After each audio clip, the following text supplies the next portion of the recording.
সুপ্রিয় দর্শক, আসসালামু আলাইকুম। অবস্থান করছি ময়মনসিংহ জেলার বালুকা উপজেলার পাড়াগাঁও হরিপুর গ্রামে। এখানে দেখতে পাচ্ছেন অনেক সুন্দর সুন্দর গরু রয়েছে, সবই এক কালার। অনেক বড় একটি খামার। এই খামারের পূর্ণাঙ্গ একটি প্রতিবেদন থাকবে পরবর্তীতে। আশা করি আপনারা দেখবেন। গরু লালন পালনে কখনো লস হয় না, লাভই হয়। যদি আপনি সঠিকভাবে গরু লালন পালন করতে পারেন, সেক্ষেত্রে অবশ্যই লাভ হবে। আপনারা যারা নতুন আছেন, প্রথমে পরীক্ষামূলকভাবে গরু লালন পালন করা শুরু করবেন। 2-3টা থেকে শুরু করবেন। যখন আপনি বুঝতে পারবেন গরুতে লাভ বেশি হচ্ছে, তখন আপনি গরুর সংখ্যাটা বাড়িয়ে দিবেন। ঘাস চাষ করবেন, এর পাশাপাশি খাদ্য, খড় এসব খাওয়াবেন। সেক্ষেত্রে আপনার খরচটা কিছুটা হলেও কমে যাবে। বর্তমানে বাজারে গরুর দাম মোটামুটি ভালোই রয়েছে। খামারে যদি আপনি নিজের সময় দিতে পারেন, তাহলে আপনি লাভবান হতে পারবেন। প্রথমে শ্যাট না করে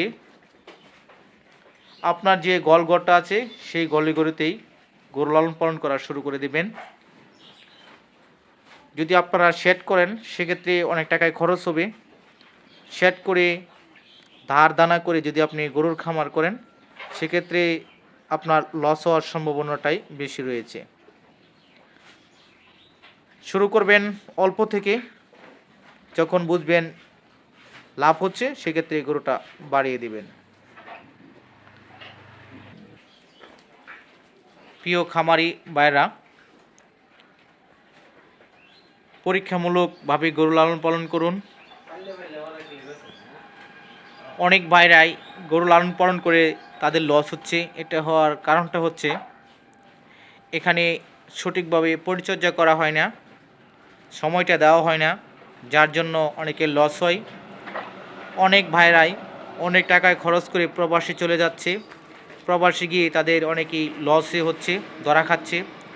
তাদের প্রতি আমার অনুরোধ রইল, আপনারা বাংলাদেশেই অনেক কিছু করে চলতে পারবেন, ব্যবসা বাণিজ্য করতে পারবেন।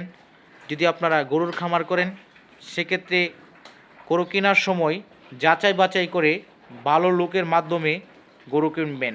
আর যদি আপনি নিজেই বুঝেন যে গরুর বিষয়টা জানতে পারেন কোন গরুটা ভালো হয়, তাহলে তো আরও অনেকটা ভালো হয়। আর যদি যারা না বুঝেন, নতুন আছেন, তারা অভিজ্ঞ লোকের মাধ্যমে গরু সংগ্রহ করবেন। অনেক ভাইরা গরু চিনে না, বাজারে গিয়ে গরু কিনে নিয়ে আসে, তখন তাদের লস হয়।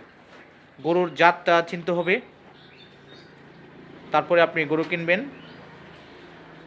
অনেকেই দেশি গরু দিয়ে খামার শুরু করে ছোট ছোট গরুর মাধ্যমে, আবার অনেকেই বড় ধরনের গরু লালন পালন করে। যাদের টাকা পয়সা বেশি আছে, আপনারা বড় ধরনের গরু দিয়েও শুরু করতে পারেন। তবে আমার দিক থেকে পরামর্শ হচ্ছে, ছোট গরু থেকে শুরু করলে আপনার বেশি ভালো হবে।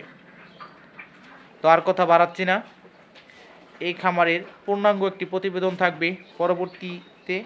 আশা করি আপনারা সকলেই দেখবেন। এতক্ষণ এই ভিডিওটি দেখার জন্য আপনাদেরকে অসংখ্য অসংখ্য ধন্যবাদ জানাচ্ছি। আমি আবু বকর সিদ্দিক। সকলে ভালো থাকুন, সুস্থ থাকুন। আল্লাহ হাফেজ।